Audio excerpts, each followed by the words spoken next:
building is built in the early 20th century.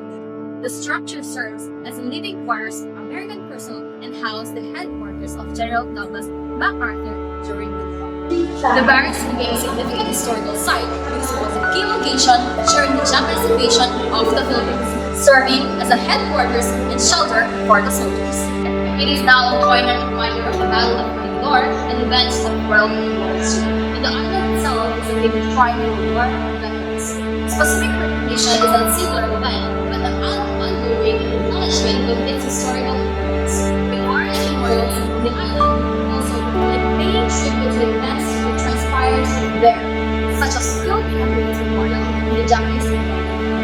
The MacArthur statue was built in 1968 on Corregidor Island. It was made to honor General Douglas MacArthur, who was from the Philippines War. The statue shows him lifting to the shore and reminds multiple stripes and sharks.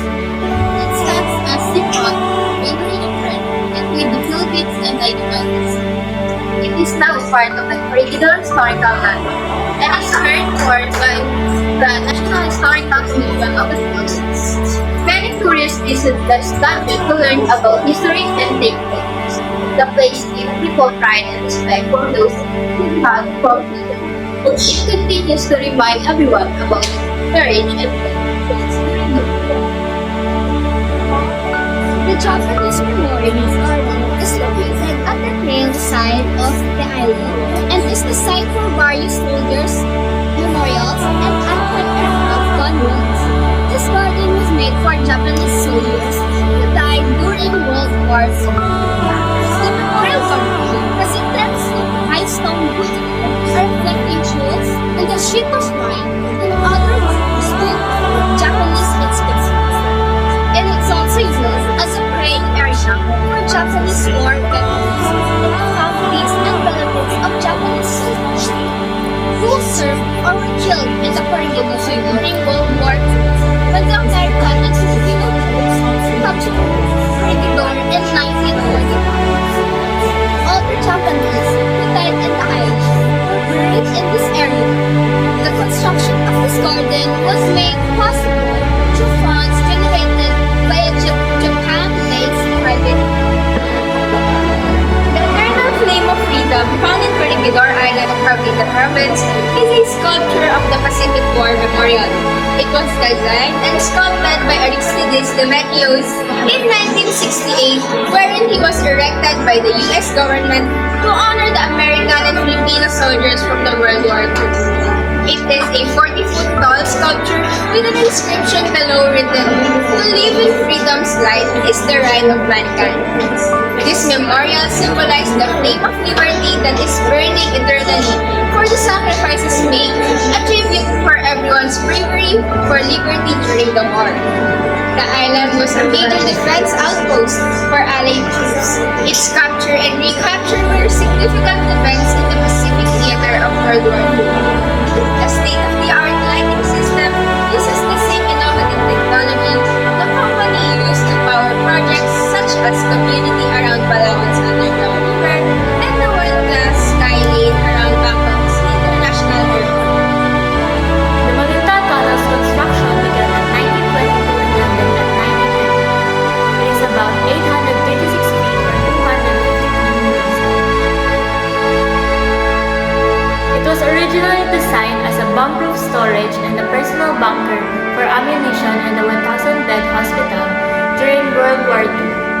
It also served as a war command center and the headquarters for General Douglas MacArthur during the Battle of Fort Corregidor. There is no specific date when Malinta Tunnel was recognized and declared as a historical site by NHC.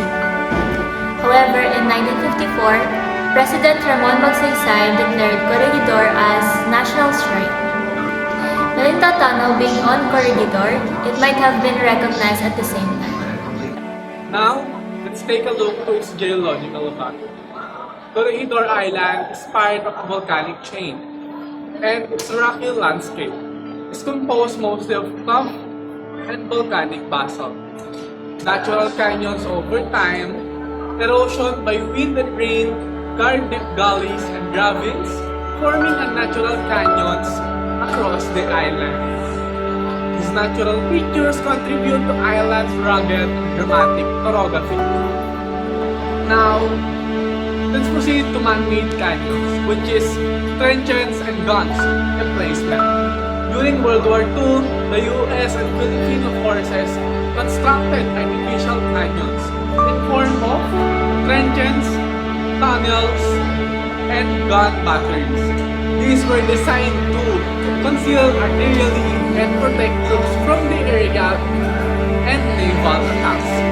Now, let's proceed to notable fortifications. The battery ring features 4 12-inch mortars hidden a concrete pit resembling a cannon. Battery urn and battery grounds. Long-range coastal defense guns positioned in depression that look like canyons from the aerial view. The strategic part of the Corregidor.